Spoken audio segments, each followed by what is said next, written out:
7 минути преди 11 часа. Това е нашия ден, новия сутрешен блок на програма Христо Ботев на Българското национално радио. Аз съм Иво Тодоров и в рубриката С вас разговаря имам страхотното удоволствие да кажа добър ден на поетеста Маргарита Петкова. Здравей! Здравей, Иво! Нека е успешно предаването и добър да е деня на всички слушатели на програма Христо Ботев. Това е рубрика, в която нашите слушатели трябва да избират с кого да разговарят, евентуално на телефона или кого да чуят в ефир. Понеже е първо предаване, аз малко така еднолично реших да поканя теб. Надявам се, аз понякога се дразня, когато хора си говорят с други хора на ти в ефир, но понеже се познаваме отдавна и понеже много те харесвам и уважавам, ще си позволя да говоря на ти. Разбира се, че на ти, иначе би било много претенциозно на ви да си говорим с теб. Да, наистина понякога звучи претенциозно.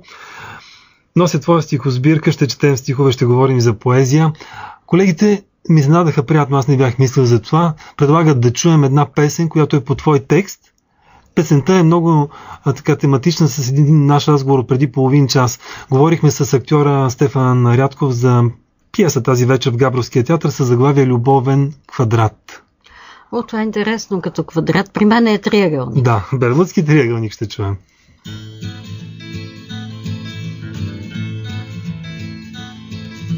Две сме, изключващи се взаимно. Двете не сме ли ти много? Тя пияна от изпитото вино, аз пияна, аз пияна, аз пияна от погледа ти. Аз пияна, аз пияна, аз пияна от погледа ти. Ти прекрасно владееш играта, забавляваш ни както смогваш. Тя отчаяно търси ръката ти. Ти гледаш мене, ти гледаш мене, ти гледаш мене, затрогващо е. Ти гледаш мене, ти гледаш мене, ти гледаш мене, затрогващо е. Хем понякога ми става смешно, хем ми натъжава. Почнало е нещо и си продължава. Една по една ни водиш на дансинга, прегръдки дълги, колкото песен. В този бермудски триъгълник не ни е никак, не ни е никак, не ни е никак лесно. Не ни е никак, не ни е никак, не ни е никак лесно. Понякога ми става смешно, хем ми натъжава. Почнало е нещо и си продължава. Хем понякога ми става смешно, хем ми натъжава. Почнало е нещо и си продължава. Хем понякога ми става смешно, хем ми натъжава. Поетеста Маргарита Петкова е гост на предаването Нашия ден тази сутрин и то вече не е толкова сутрин, 11 часа наближава. Аз съм Иво Тодоров. Тя е гост в нашата рубрика "С вас разговаря", така че ако някой желае, може да се включи в нашия разговор на 9640260. Това е ефирният телефон на предаването. Аз съм донесъл нейна книга. Това е последния сборник "Всичко". Да, с удивителна. С удивителна. Наистина ли всичко е събрано тук? Не. Значи, изобщо не е събрано всичко тук. Всичко, за това и с удивителна. Или всичко казано? Не, защото искам всичко. Аха. Така си правя една закачка. Не смятам, че това е всичко, което обаче имам още да кажа. Разбира се. И сега готвя нова книга, която дай Боже да се появи. Изобщо няма отърване от мене в това отношение. Така трябва. Аз съм много щастлив, понеже Маргарита Петкова беше редактор на моята първа книга, която издавах с стихове миналото лято. И понеже издаваме книги, правим опити да издаваме, много е трудно. Но не е невъзможно. Разбира се. Освен това, Иво, ти имаше щастието да си добър поет. Защото... и да попадна на Маргарита Петкова. Да не си правим комплименти, но наистина лесно се работи, когато има върху какво да се работи. Да, така е. Материал, иначе... Да, моят подтекст беше, наистина много усилия влагаме. Според мен повече за да издадем книгата, особено за това, което направих последно преди Коледа, отколкото да напишем текстовете. Има ли кой да ни ги чете? Аудиторията отворена, понеже вие с приятели и по край издателството, в което работиш, пътувате и правите литературни четения в страната. Идват ли хора? Значи, трябва да ти кажа, това са вече 10 години навършиха културните дни Албена. И под егидата на издателство Захари Стоянов много културни дейци от всички области, не само пишещи, но и театър, и художници, пътуваме Североизточна България. И последните 2 години вече ние ходим предимно по малките населени места. Това са села или просто забравени от Бога, как да се казва. Да, ние преди малко говорихме за едно такова в Благоевградско. Ти беше в коридора, едно село няма ток. Не, че му е спрян тока, не е електрифицирано. Значи, миналата година в Мадъра беше с нас един цигулар, много добър, който свири там на сцената в читалището. И една разплакана жена каза: от 100 години тук не е свирила на живо цигулка. Значи това са... хората, ти не можеш да си представиш как те посрещат. Те си имат такива техни форми, обикновено са хорове, песени, различни жестове за гостоприемство. Да. Те те посрещат с хляб и сол. Те те посрещат с песните от техния край. Тия хора казват: защо не идвате при нас? Не само защото си Маргарита Петкова или Петър Петров, заради... Господи, защото искат да се докоснат. И това, дето има претенциозни люде, дето казват, че мишката ще издаде книжката, че дето народа не четял, че народа не разбирал дълбоко смислените им и велемудри слова, които просто така български език не ги търпи особено много. Изобщо не се прави. Защото ако отидат при хората, там е най-точният коректив. Дали те разбират или не те разбират. Ти виждаш очите. И той идва и казва: нека да ви пипна. Не мен. Който и да е, Хайгашот Агасян или Антон Дончев или там ще пропусна някого. Аз също съм се разглезил май. Не мога да пиша на ръка. Каквото и да било. Не става въпрос даже за текста, така записки да си водя. Всичко на компютър пиша. Аз не мога, аз пиша на ръка. Но аз пиша стихотворение. Да, стихотворение. Не. Веднъж, интересно е последното в тази втората ми стихосбирка, която излезе преди Коледа. То се казва "Писмо от Барселона". Написах го на мобилния си телефон като СМС, защото нямах химикал. Бях на една пейка в един парк и започнах да пиша и щраках с това писеца на телефона.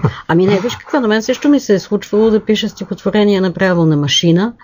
в един период, в който работех в издателство медицина и физкултура, свършвах в 5 часа, в 6 часа се събирахме в Съюза на писателите и аз този един час штраках направо на пишещата машина, за да го убия, но трябва да кажа, че това са половината ми стихотворения от първата ми книга, така написани. Но по принцип си пиша на ръка, даже миналата седмица на няколко пъти, понеже с Ники Атанасов имаме един проект за негов прекрасен албум. Прекрасен, защото половината са по мои стихове, песните му. Той се обажда нещо за промяна. Аз казвам, усещам се, Ники, чакай да си взема кръстословица на гърба, на която не съм писала, за да го запиша. При мен това е начина. В днешния модерен виртуален свят има и други начини за комуникация между автори и публика, не само чрез книжното тяло, което е традиционното, и чрез такива четения. Можем да си публикуваме текстове в интернет, на сайтове, блогове, чрез Фейсбук. Ти имаш Фейсбук. Имаш ли фенове, които те откриват там? Ами трябва да ти кажа, че на мене ми направиха така наречената почитателска страница, за което съм безкрайно благодарна на Леда Аврамова, която е собственик и я поддържа. И за 2 месеца аз имам 656 фена към снощ. Много суетно започнах да се отбивам на тази страница и да ги броя. Ама това е начин за комуникация между автор и аудитория. Там пишат великолепни думи, които аз като чета, даже в един момент се пипам така и викам, жива ли съм, нали, защото. Но тези хора са искрени и е много странно, защото примерно във Фейсбук, които са мои приятели, са 150 от тези 650, да ги речем, а другите даже не са ми приятели там. Те просто...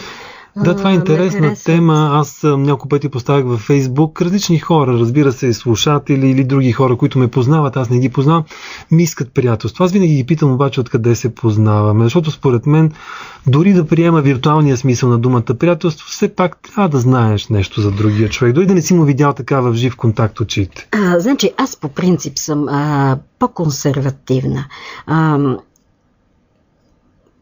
Не се доверявам на виртуалните неща. Има много измамни профили на Фейсбук специално. За мен общуването е когато гледам човека в очите. Но няма нищо лошо да си пишеш, нали, на лични и така нататък, въпреки че попадаш на бая олигофрен, защото няма защита, добират се до скайпа и там започват нещо да те нападат или... и скайп има, значи си модерна все пак. О, да. Аз разбирам нали, до толкова, доколкото мога да общувам. Аз и работя с компютъра, защото откъщи редактирам нещата, трудно ми е, ти знаеш, придвижването. Да. И това е така или иначе нещо, което съществува и което ние не можем да отречем. Но не можеш да си... Аз се ядосвам, когато влизам там. Сега пак не шумя един случай на плагиатство на една това е госпожа. Друга много важна тема. Нали, и защо го казвам? Плагиатство е имало винаги и винаги ще има, поне епигонството, което за мен също е вид плагиатство. Но от сайтовете, които са там, литературните, влизат такива идиоти, те са диагнози, защото как можеш да посегнеш на чуждо творчество, копват си и вместо да пишеш, става копи-пейст и издаваш стихосбирка. Затова не публикувам в никакви сайтове, особено новите си неща. Да, така е. А в този мой сайт, Иво, извинявай, да. но логореята ми ти е известна. Не. Това е супер значи, важно. В тази моя страница, половината от хората, които пишат, и това са хора от Канада, от Южна Корея, аз се очудих от ЮАР, от Европа вече не ги, нали, също много, които питат откъде да си поръчаме книгата на хартия. Да. Не на електронен вариант. Аз направих електронен вариант на това, но не съм гледал дали някой е влизал и дали си е поръчвал. Но темата за плагиатството е страхотно важна, защото аз на моя блог, на блога ми, публикувах повечето от тези стихове преди да ги събера. в тази книга. И пуснах наскоро първа глава на един роман, върху който работя доста време и трябва да се стегна да го довърша. И точно това се замислих, доколко е опасно и може някой да ми го открадне. Може. Всичко е въпрос на съвест. Ти разбираш ли, че не можеш да крадеш Недялко Йорданов, Камелия Кондова, Давид Овадия, Евстати Бурнаски. С какви очи? Издават се го сбирки от тяхно име, така ли? О, да, Денка Николова, която вчера на прошка е пуснала и едно писмо извинително до Недялко Йорданов. Единствено до него. Останалите Евстати Бурнаски, Камелия Кондова, има и други хора, които само в сайтове са качвали. Да. И те посмъртно не могат да докажат, че това са техни стихотворения. А тя едно към едно, не ги малко да ги пипне. Само сменя заглавията. Примерно стихотворението е Огрезение, тя го пише усмивки.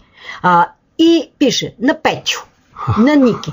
Моли да откраднеш Недялко Йорданов и да го направиш там, където е Мила, да бъде днес. Защото поне се... и казва, аз несъзнателно, неволно, съм се подвела да сложа ваше стихотворение. Това е идиотия и в България няма закони. Няма закони. Защото трябва да има закон. Плагиатство, ми извиняй, това е престъпление. Да, аз по тази линия разсъждения мисля сега да го направим, не знам доколко е все пак добре. Казаха ми нотариално заверени текстове да си правиш, за да докажеш наистина, че именно, носиш го на хартия в нотариата, съответно той знае нотариуса какво да направи и тогава го пускаш. И ако някой ти го открадне, но забележи, че ти трябва да го хванеш, че ти е откраднал. Защото ако отпечата в издателство Възрожденци, като въпросната Денка Николова, издателство Възрожденци в Пловдив, кой го знае, нали, световно неизвестно, щом публикува подобни неща. А ти виждала ли това книжно тяло, като книжка не е? Не само в интернет качиха стихотворението на Недялко и нейното от книгата взето. И тя признава, извинявайки се, че просто, ама без да иска. Ето така и на тебе, без да искат, в някое издателство, където не четат от 20 години литература, ще ти го издадат. Не знам. Аз отдавна се познавам с теб и това ми е първото интервю. Макар би си гостувал в предаване. Не първото, когато в Експрес, Експрес работеше, имахме едно нощно интервю срещу Свети Валентин, взимал си ми интервю за Иванов ден. Как остарявам. Да, на запис мисля, че съм ти правил, но така в студио не си спомня. В студио идвах. Леле, колко съм остарял. Аз младея, все някой трябва да старее. Наистина, точно така. Страхотно изглеждаш. Замислих се за това, че понеже робих в интернет, все пак да видя какво не знам за Маргарита Петкова. Там не можеш да научиш нищо. Какви митове и легенди има и доколко е истина всъщност, иска да те попитам, тая история за акростиха с стихотворението. И ти ли бруте? Виж сега, излезе наистина такова нещо. Под мое име, естествено не е мое, иначе сега нямаше да си приказваме, ако не, първо аз не мога, това, което в тази история винаги ме е смущавало и не преставам да го повтарям. Не знаех каква е истината, да извинявай, ако не ти е приятна тема. Не, това бяха отвратително лоши стихове, не беше поезия. Ама с цел теб да те компрометират ли? Не, мисля, че по-скоро беше с цел, тъй като беше сменена гарнитурата на Вестник Пулс от вече доста възрастни писатели, бяха сложени млади и с цел да настъпи стагнация в младата литература. Значи тогава има тези такива манипулациите са били много те бяха от един човек, а не на държавно ниво. Но го имало този акростих до Тодор Живков. Да. За това говорим, всъщност за тази история. Имаше го, беше подписан, то беше някакъв цикъл годишни времена, слава Богу, че никога не съм писала такива неща, беше бели стихове, някакви такива безумни тъпоти, добре подработено, обаче ти представяш ли това нещо излиза и 3 седмици никой не се усеща и накрая тези, които са вътре в нещата, се обаждат в ЦК на Комсомола, да кажат, вие не видяхте ли какво е написано? Защото никой не чете акростихове. Да. То не е изнесено първо като акростих, да кажем, с удебелени букви. Да, изписването на думи или фрази по първите букви на всеки ред. Да, отдолу нагоре, дърветата умират прави, започваше и имаше безумния стих "Жалето на засъхналите думи", което, нали, се сещаш част. А как си измъкнати от тази история? Аз не съм се измъквала, защото не съм била вътре в нея. Дойдоха съответните оперативни работници, прекрасни. Аз съм толкова очарована от начина на работа. Това е единствения ми допир. 85-та. Дойдоха, разговаряхме съвсем така, нали, нямаше репресии, нямаше дори и намек за диктат някакво или за така неприлично държание. Напротив, много свясно човешки се държаха хората. Както каза един от тях, ние знаем, че не сте вие, обаче трябва да, нали, протоколно всичко да бъде както трябва. И така тази история засъхна. След това Георги Тахов написа, че той е автора, но като избухна демокрацията, вече написа "Машината на страха", където пишеше, че не е автора. И как той е бил репресиран и държан в затвора, и как като са го разпитвали, на всяка страница е пишел "верен на партията" и се е подписвал. Та верно, че те карат да се подписваш на всяка страница. Ама аз не съм писала "вярна на партията", просто защото нали, просто трябва да се подпиша. 20 години след което той реши да каже, че го е написал този акростих. Там и не знам как. Имаше някакви истории, които просто до тук ми дойде, а със сигурност знам, че не е той автор. Да. Утре 8 март. За тебе празник ли е тази дата, понеже много любов има в твоите стихове? Да, празник е. Защо пък да не е празник? Значи, колкото повече празници, толкова по-добре. Така, ама ние в България имаме, някой беше смятал, 54 празника, примерно, от 54 почивни дни от цялата година. Само? Ами, ако не греша, по спомен. Да, трябва да наваксаме. Да, сега имахме 4 почивни дни от сърце пак. Ама те ще се отработват? Да, който отработва, аз не отработвам. И ти не отработваш, сигурно. Мисълта ми е, че сега, 8 марта, виката, не, той е комунистически. Така е, а заведенията са пълни. Ама не е комунистически, бе, хора. Не идва ли от Роза Люксембург и там, коя беше Клара? Ама идва от суфражетките. Както 1 май не е комунистически празник, а чисто американски и чикагски. Но тъй като главите нали, на хората се пътят, това е вика комунистическо, това е не знам. Опитваме се да избягаме от някакво минало и може би за това слагаме. А защо бягаме от миналото? Кой живее без корени? От миналото трябва да вземем огъня, а не пепелта, е казал Жан Жорес. Сиреч, направи си поуките, но не зачерквай. В центъра на Мадрид стои паметник на Франко и никой не му посяга, за да се помни какво е било. Но от друга страна пак някои казват, нали, всеки ден е празник, ако обичаш една жена и много искаш да й понесеш цвете, не е нужно само на 8 марта да го правиш. Разбира се, но ти всеки ден купуваш ли цветя, защото на мене през ден само ми подаряват. А на 8 март много букети. Говорихме доста, но мисля, че е време да прочетем. Тоест да прочетеш едно стихотворение. Аз може би малко нахално го избрах. Аз това специално си го обратната страна на Луната. Да, обратната страна на Луната. То е скандално. Такива. Точно за това ми харесва. Ги пише и може да се свърже с 8 март, нали? Който на някога наричаха ден на колежката. И ето поетеса гостува в навечерието на 8 март. На нашия ден. Да. Нямам цвете, за съжаление, сега ще си изложа. Не, никога не се подаряват подаръци предварително. Не за празника, просто за гостуването. Имаш бомбон? Имам бомбони, да, и шампанско майче има на вас. Добре. Обратната страна на Луната. Така. Хайде, разказвай ми за жена си.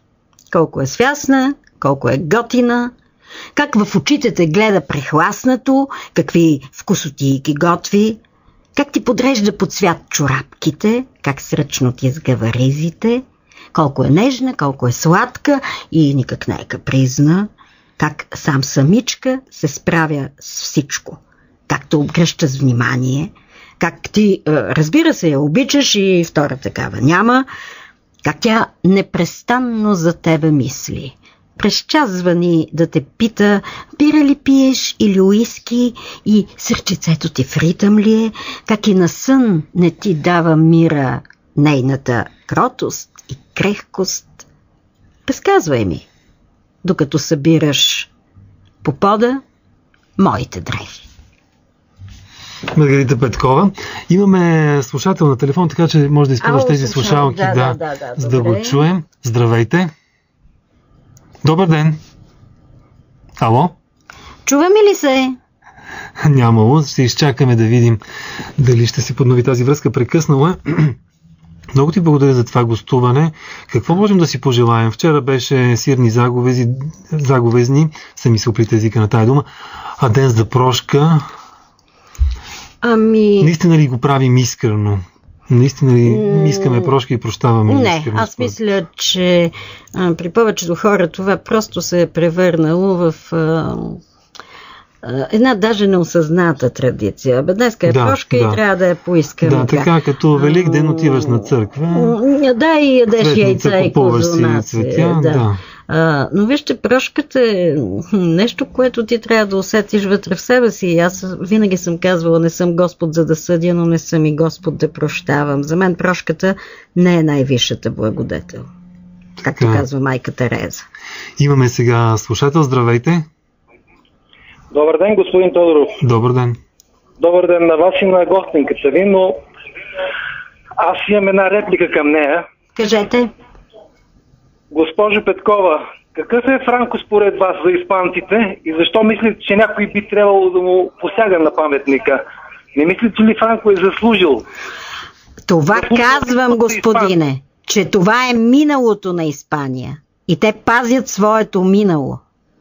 За това не му посягат и не трябва да се посяга на паметниците на миналото. Те ни напомнят за това, което е бил. Аз подразбрах, че Франко не заслужава този паметник. Аз така разчетох вашето изказване. Не, напротив, казвам го, че не трябва да се посяга на миналото. Каквито и да са те. Доколкото аз разбрах. Благодаря ви. Разбрах, че на другата линия имаме още един слушател. Здравейте и вие. Здравейте. Здравейте, Иво Тодоров и голямата поетеса Маргарита Петкова. Аз съм Виктория Катранова. Искам да споделя сега с вас, че си пия чая от спомени, слушам с интерес нашия ден, а нека вашият е усмихнат, слънчев и в компанията на добри приятели, на хубави хора. Искам да пожелая успех на предаването.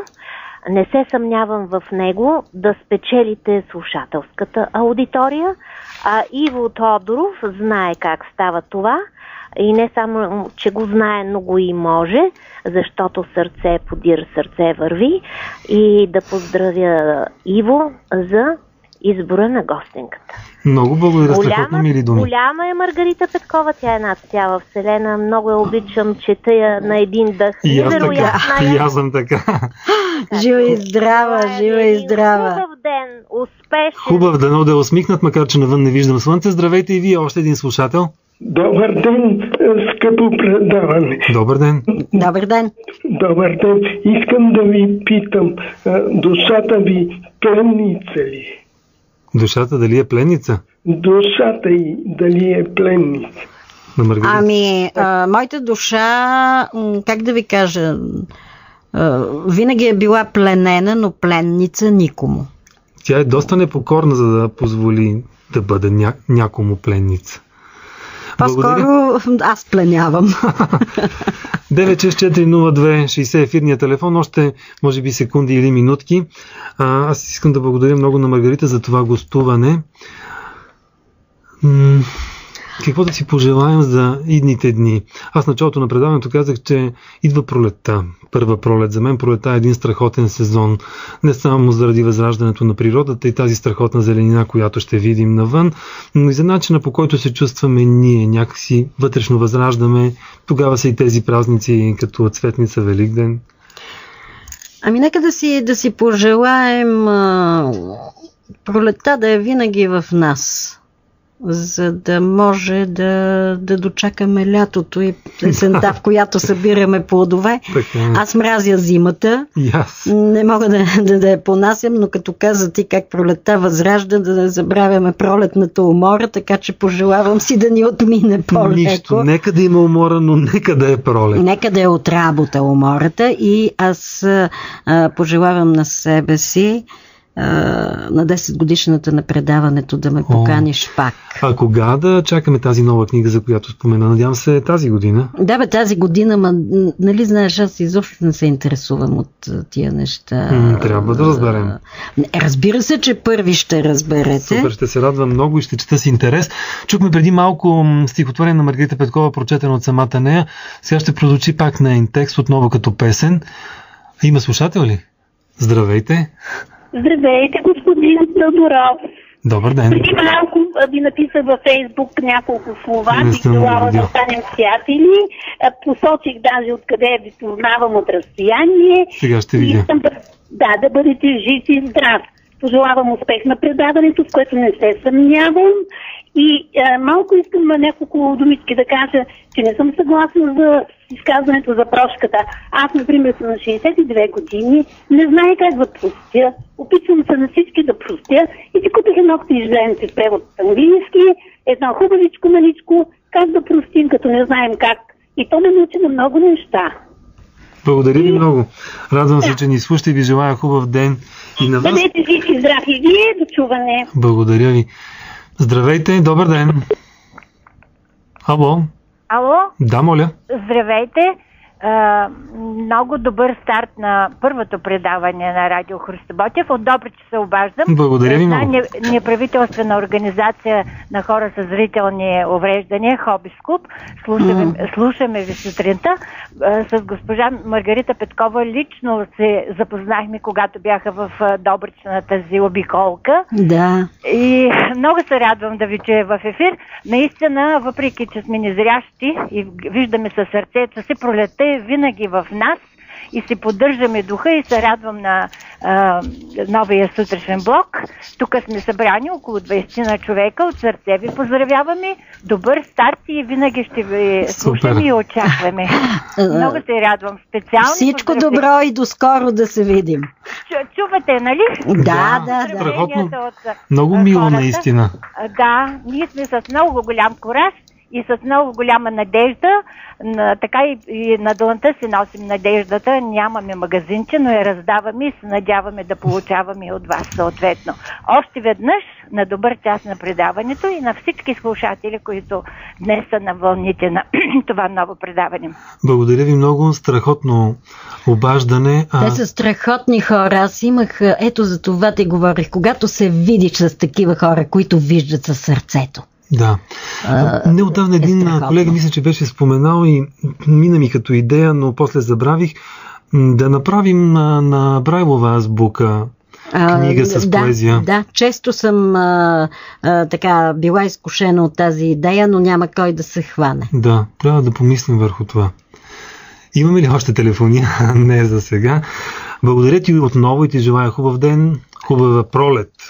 И ще се виждаме и чуваме. Разбира се, аз ти желая успех. Нека това предаване да стане най-слушаното. Аз умея как да повличам. Супер. И нека хората да се чувстват добре с предаването. Да. Защото аз съм ти гост в момента и това са моите пожелания. Благодаря на теб и на целия екип. Здраве и пролет. Вечна, ако може. Страхотно. Последната песен за този разговор също е по твой текст. Аз не се сещам сега, но може би само секунди ще си спомня. Отведи ме от тук. Да, на Миличка и на Асен.